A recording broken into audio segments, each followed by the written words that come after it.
looks as if he might be going right to work on it. As you saw. He was the only heavyweight who walked away untouched by defeat, 49-0, a record carved into the stone of boxing history. And yet, even a man as relentless as Rocky Marciano carried shadows that never left him. Not fear, something quieter, deeper, carved into the places where a fighter's heartbeat meets his memory. Marciano fought like a storm that refused to die. He was shorter than most, slower on paper, predictable in style. But when the bell rang, he became a force that rewrote whatever destiny his opponent thought they had. He pushed forward, round after round, as if retreat was a language he never learned. Every punch he threw sounded like a man fighting not just the person in front of him, but the life behind him. The factory jobs, the gravel roads of Brockton, the silence of hunger, the weight of expectation. But even the undefeated have moments that stay with them.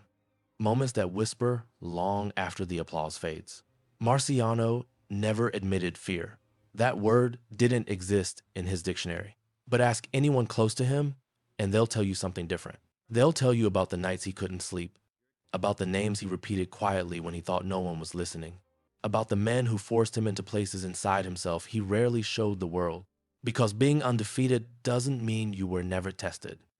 It means the tests were heavy enough to mark you forever. 5 names stayed with him. 5 fighters whose presence haunted his memory like echoes trapped in a locked room. 1 dragged him through 15 brutal rounds that felt like drowning. 1 knocked him down and almost rewrote his destiny. 1 nearly broke him before he found a miracle in the final minute. 1 shattered him emotionally because beating a hero doesn't always feel like victory. And 1, underestimated by everyone, forced him to unleash every ounce of violence he held inside. These weren't just opponents. They were mirrors, each one showing a different part of who Marciano really was. When the lights were too bright and the pressure grew heavy. Who were they? Why did these 5 men carve themselves into the iron will of a champion who refused to lose? And what did Marciano see in them that the rest of the world never understood? The story begins with the man who pushed him deeper than anyone else. Number 5, Don Cockell. Don Cockell was never supposed to trouble the champion. That was the script. That was the prediction. That was the comfortable lie everyone repeated in 1955. He was the underdog, the slower man, the one who looked too soft for a storm like Marciano. But the ring has a way of humiliating predictions. And Cockell came into that night carrying something no analyst ever measures: stubborn dignity. Marciano felt it the moment they touched gloves. Cockell didn't blink. He didn't swallow. He didn't flinch at the crowd or the expectations. He looked at Marciano with the quiet eyes of a man who had decided something long before the lights turned on. And as the bell rang, Marciano realized he was in for a kind of fight he hadn't prepared his soul for. Cockell didn't run. He didn't crumble. He didn't break. He absorbed. He endured. He survived. Every time Marciano landed a body shot, the kind that usually folded men in half, Cockell grunted, took a half step back, and came right back into the fire. Marciano muttered under his breath between exchanges, almost irritated. Why won't he move? Why won't he fall? In the 3rd round, Cockell clipped him with a right hand that wasn't fast, wasn't elegant, but carried the weight of a man who refused to bow. Marciano felt it, not pain, but defiance. It shook something deeper than his jaw. The champion tightened his gloves, his expression turning from confusion to something colder. By the 5th, Marciano was throwing combinations not out of strategy, but out of frustration. And Cockell kept absorbing them like a wall, slowly cracking but refusing to collapse. The crowd shifted from amusement to awe. They began to understand the brutality of what they were witnessing. A man being hit harder than any opponent Marciano had ever punished, and still refusing to surrender. Between rounds, Marciano sat on the stool, breathing through his mouth, staring at Cockell across the ring. He wasn't thinking about his undefeated record. He wasn't thinking about legacy. He was thinking about one simple, haunting question. What keeps that man standing? In the 8th round, Marciano unleashed the kind of assault fighters save for the end of their careers. Hooks, uppercuts, heavy crosses, each punch thrown with the desperation of a champion who feared the longer this dragged on, the more the world would question his invincibility. Cockell's body shook, bent, leaned, but still refused to drop. Finally, in the 9th, after an avalanche of punishment, Cockell's resistance cracked. His corner stepped in, ending a fight that felt less like boxing and more like watching two men tear years off each other's lives. After the match, reporters expected Marciano to celebrate, boast, or talk about dominance. He didn't. He sat quietly, hands still trembling, and spoke the line that stayed with him for the rest of his days. "I don't think I ever hit anyone harder." And he kept getting up. It wasn't fear Cockell left in him. It was respect, carved deep, like a scar that never healed. Cockell taught him that strength isn't always loud, fast, or brutal. Sometimes it's just a man refusing to let another man define his ending. And Rocky Marciano never forgot him for it. Number 4, Joe Louis. Joe Louis was more than a fighter to Marciano. He was a monument, a shadow stretching across the entire history of heavyweight boxing. The Brown Bomber wasn't just a champion of the 1930s and 1940s. He was the standard by which every puncher in the next generation measured himself. And for a kid from Brockton who grew up listening to the radio, Louis was something close to myth. That's why the night of October 26, 1951, felt different before the bell even rang. Marciano wasn't nervous, but he wasn't comfortable either. Standing across from Louis felt like standing across from his own childhood. He wasn't just facing an opponent, he was facing the man whose posters once hung on the cracked walls of his bedroom. Even in decline, even past his prime, Joe Louis carried an aura that didn't age. His presence made the ring smaller, the lights colder, the air heavier. Marciano kept reminding himself, he's just another fighter. He's just another fighter. But it didn't stick. It couldn't stick. When the fight began, Louis didn't retreat into nostalgia. He punched, hard, clean, purposeful. Marciano tasted the weight of those blows. Not physically painful, but emotionally sharp, like being struck by history itself. The champion to be pressed forward, but something in his movement lacked the usual ruthlessness. As if a part of him resisted the idea of hurting the man whose voice once echoed through sports broadcasts he listened to as a boy. Midway through the fight, Louis caught him with a crisp right hand. The crowd roared. Marciano staggered for a split second, shocked not by the power, but by the realization. Joe Louis still had something left. Something dangerous. Something honorable. Something Marciano almost wished he didn't have to destroy. In the 8th round, the inevitable happened. Marciano landed a right hand that snapped Louis' head back. He followed with a combination so violent that even the crowd hesitated. Louis fell through the ropes, not just beaten, but carried out of the era he once ruled. The stadium erupted, but Marciano didn't celebrate. His hands dropped to his sides, his face froze. The victory felt hollow, like a celebration held over a funeral. When reporters rushed him after the fight, expecting triumph, he looked at them with an expression that would stay etched into sports history. "I'm glad I won," he said softly, "but I'm sorry I had to do it to him." It wasn't a line for publicity. It wasn't humility. It was pain, the kind only fighters understand, the kind that comes when you dismantle your own hero in front of the world. That night haunted Marciano in a different way than blood or bruises ever could. He didn't fear Joe Louis. He feared what the fight made him become, a reminder that legends eventually meet the next generation, and the passing of the torch isn't always gentle. Joe Louis taught him that victory can feel like a wound, and Rocky Marciano never forgot him. Number 3, Jersey Joe Walcott. Jersey Joe Walcott didn't come to survive, he came to rule. That was the first thing Marciano understood on the night of September 23, 1952. Walcott wasn't impressed by Marciano's power. He wasn't rattled by the 40-something knockouts, the pressure, or the storm that everyone else dreaded. Walcott walked into that ring like a man who had already written the ending, and all Marciano had to do was accept it. And in the very first round, Walcott delivered the message. A left hook, sharp, cruel, perfectly timed, smashed into Marciano's jaw and sent him collapsing to the canvas. The undefeated tank from Brockton sat on the floor blinking, shocked, not by pain but by the humiliation of being touched that clean. As the referee's count echoed through the arena, Marciano got up too fast, more angry than aware. Walcott watched him with cold amusement, like a man studying his own work. Walcott moved like a phantom. His footwork was poetry, his angles impossible to catch. Every time Marciano charged forward, Walcott slipped sideways, tagging him with punches that felt like traps snapping shut. Marciano hated it, hated chasing shadows, hated missing, hated the precision of a champion who wasn't intimidated by his storm. Round after round, Walcott controlled the fight. By the 10th, Marciano's face was swollen, bleeding, distorted by the kind of punishment he rarely tasted. His corner whispered urgently between rounds, "You're behind, badly behind." But Marciano's eyes had that familiar fire, a stubbornness that refused to recognize the concept of losing. Walcott, though older, fought like a man with a lifetime of regrets fueling every punch. He wasn't just defending a belt, he was defending the right to be remembered. Each jab was a warning, each hook was a statement, each angle was a lesson. In the 12th round, Walcott nearly broke him. A brutal series of counters rocked Marciano's head back again and again. The crowd felt the shift. The undefeated champion looked human, tired, trapped, outclassed. For the first time in a long time, Marciano sensed something rare. The edge of defeat brushing against him like a cold finger. Walcott went back to his corner after the 12th smiling, a slow, confident smile that cut deeper than any punch. He believed he had the fight. He believed he had cracked the code of the unstoppable force. But champions aren't made in the rounds they dominate.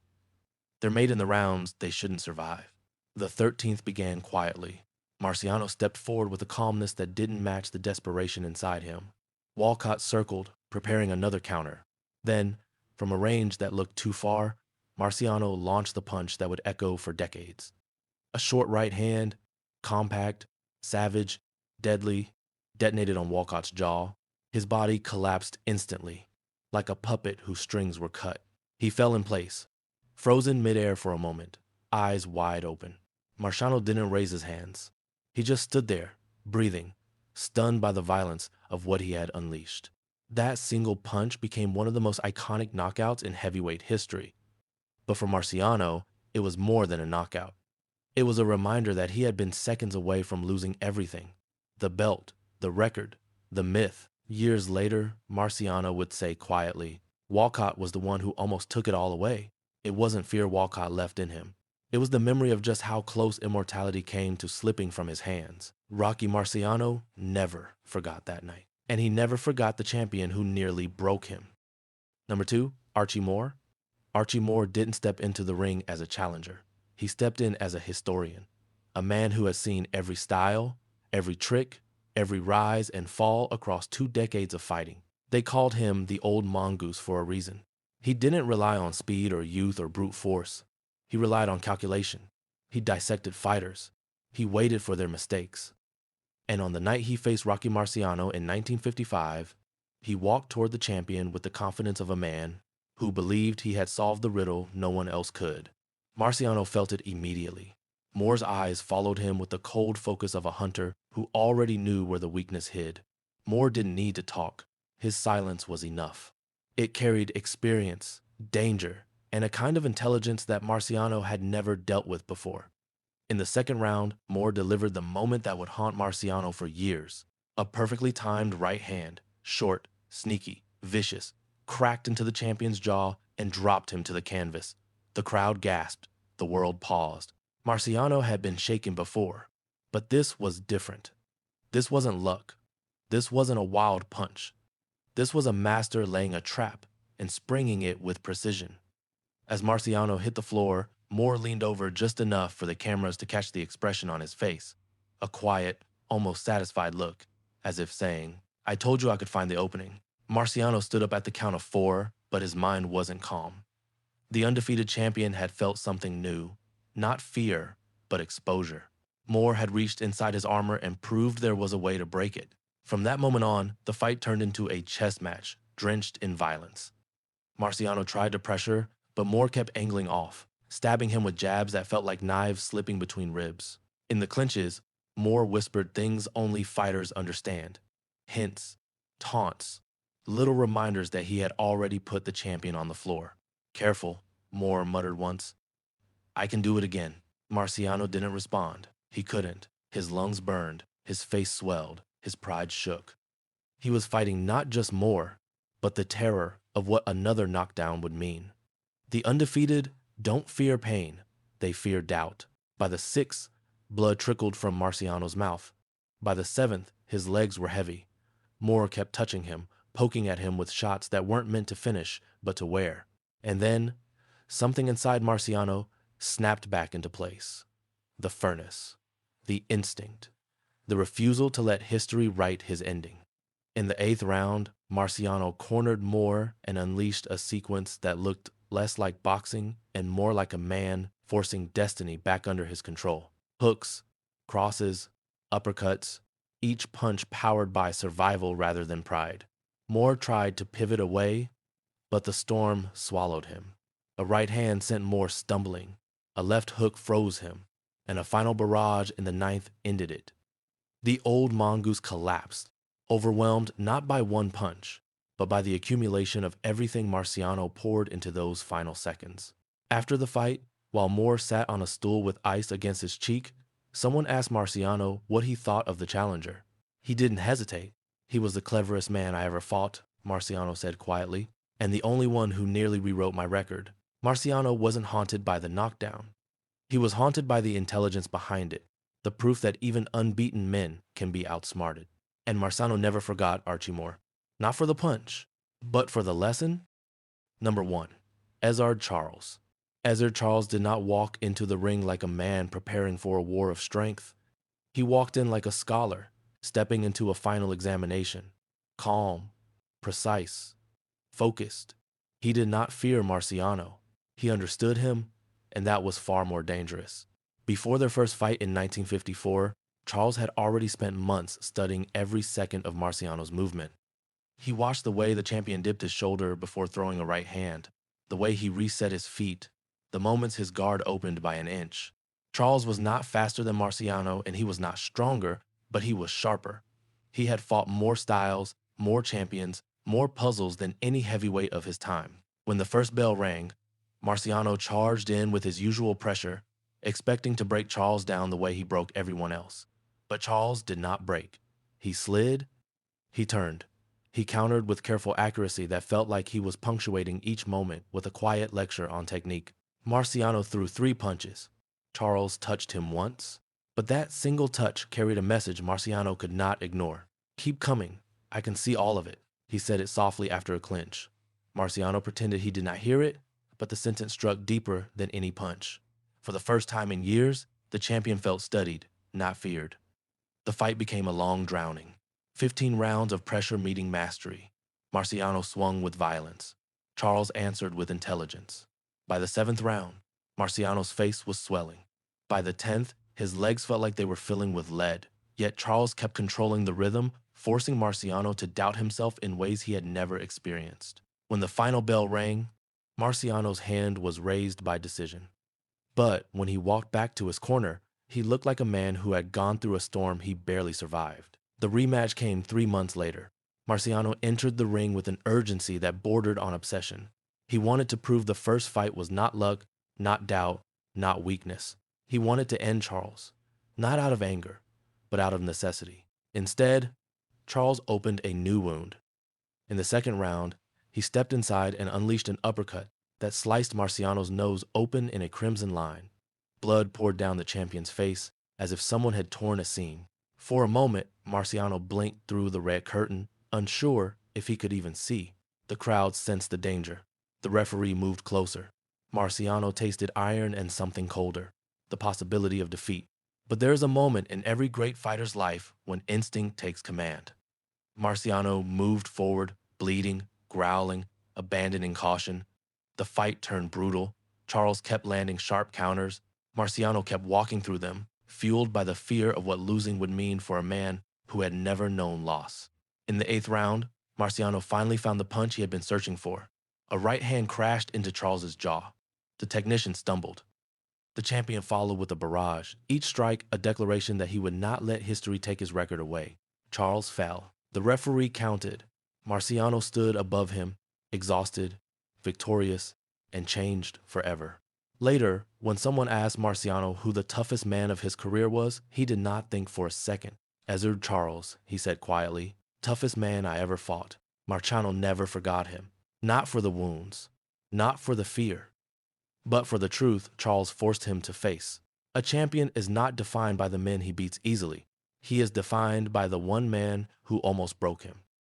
Looking back on the 5 men who shaped his journey, Rocky Marciano understood something that many champions never dare to admit. Every undefeated fighter carries ghosts. They do not come from the easy nights or the quick knockouts. They come from the moments when control slips away, when doubt cuts deeper than any punch, when another man forces you to look directly at your own limits. Ezzard Charles showed him the razor edge of technique. Archie Moore showed him how intelligence could shake even the strongest foundation. Jersey Joe Walcott showed him how close greatness can come to falling apart. Joe Louis showed him that victory can feel like heartbreak. Don Cockell showed him that courage sometimes wears the quietest face. These men carved themselves into Marciano's memory not because he feared them, but because they took him someplace he had never been. Each of them dragged him to the edge, pushed him into shadows he tried to ignore, and made him rise again with something new burning inside. When Marciano looked back on his perfect record, he did not see perfection. He saw the 5 battles that made him human, and he never forgot any of them. In the quiet years after retirement, when the crowds were gone and the gloves were stored away, Rocky Marciano often spoke about memory. Not the highlights, not the knockouts, not the headlines. He spoke about the moments that stayed with him when the world went silent. The long rounds, the cold doubts, the punches that shook something deeper than bone. He understood that a perfect record does not mean a perfect life. It means carrying the weight of everything that almost broke you. Those 5 men were not his enemies. They were reminders. Each one left a mark behind, a scar on his mind that refused to fade. They shaped the way he breathed, the way he trained, the way he fought. They taught him that greatness is not a gift. It is a burden a man must hold with both hands, even when it feels too heavy to carry. Marciano believed that every champion needs someone who pushes him to the edge, someone who forces him to see his own fears, someone who strips away the myth and leaves only the truth. For Marciano, those men were Charles, Moore, Walcott, Lewis, and Cockell. In the end, what survived was not the number 49. It was not the belts or the cheers. What survived were the lessons carved into him by 5 men who refused to bow. Perhaps that is the real price of immortality. Not the victories, but the memories you can never walk away from. Thank you for watching. If you want more stories about the men who shaped the golden age of boxing, make sure to stay with us for the next episode.